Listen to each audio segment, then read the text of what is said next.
मेरे प्यारे कांग्रेस के साथियों, किसान मजदूर भाइयों और बहन, आज किसानों, मजदूरों और मेहनत कशों के सबसे बड़ा हमदर्द महात्मा गांधी की जयंती है। गांधी जी कहते थे कि भारत की आत्मा भारत के गांव, खेत और खलिहान में बसती है। आज जय जवान जय किसान का नारा देने वाले हमारे पूर्व प्रधानमंत्री श्री लाल बहादुर शास्त्री जी की जयंती भी है, लेकिन आज देश का किसान और खेत मजदूर कृषि विरोधी 3 काले कानूनों के खिलाफ सड़कों पर आंदोलन कर रहे हैं।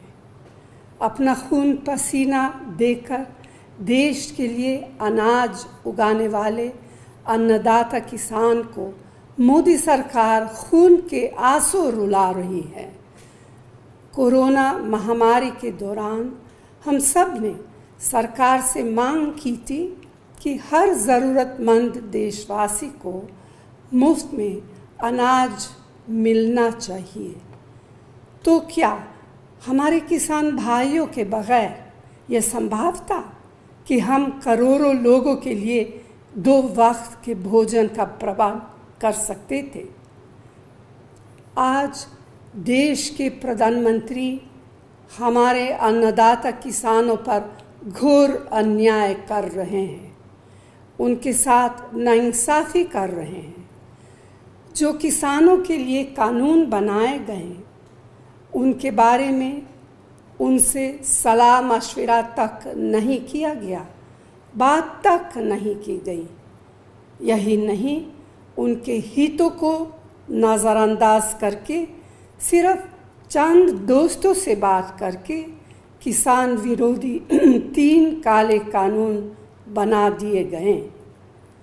जब संसद में भी कानून बनाते वक्त किसान की आवाज़ नहीं सुनी गई तो वे अपनी बात शांतिपूर्वक रखने के लिए महात्मा गांधी जी के रास्ते पर चलते हुए मजबूरी में सड़कों पर आए।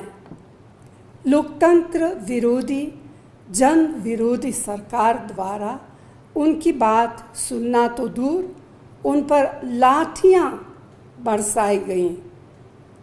भाइयों और बहनों, हमारे किसान और खेत मजदूर भाई बहन आखिर चाहते क्या? बस सिर्फ इन कानूनों में अपनी मेहनत की उपज का सही दाम चाहते हैं। यह उनका बुनियादी अधिकार है।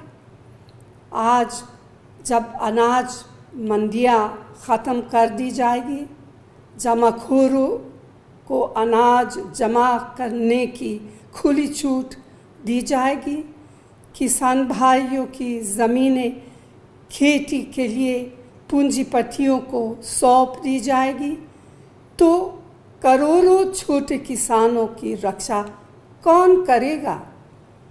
किसानों के साथ ही खेत मजदूरों और बटाईदारों का भविष्य जुड़ा है। अनाज मंडियों में काम करने वाले छोटे दुकानदारों और मजदूरों का क्या होगा? उनके अधिकारों की रक्षा कौन करेगा? क्या मोदी सरकार ने इस बारे में सोचा है?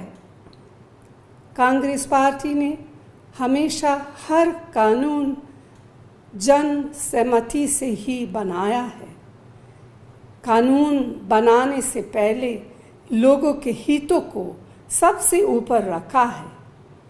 लोकतंत्र के मायने भी यही हैं कि देश के हर निर्णय में देशवासियों की सहमति हो। लेकिन क्या मोदी सरकार इसे मानती है?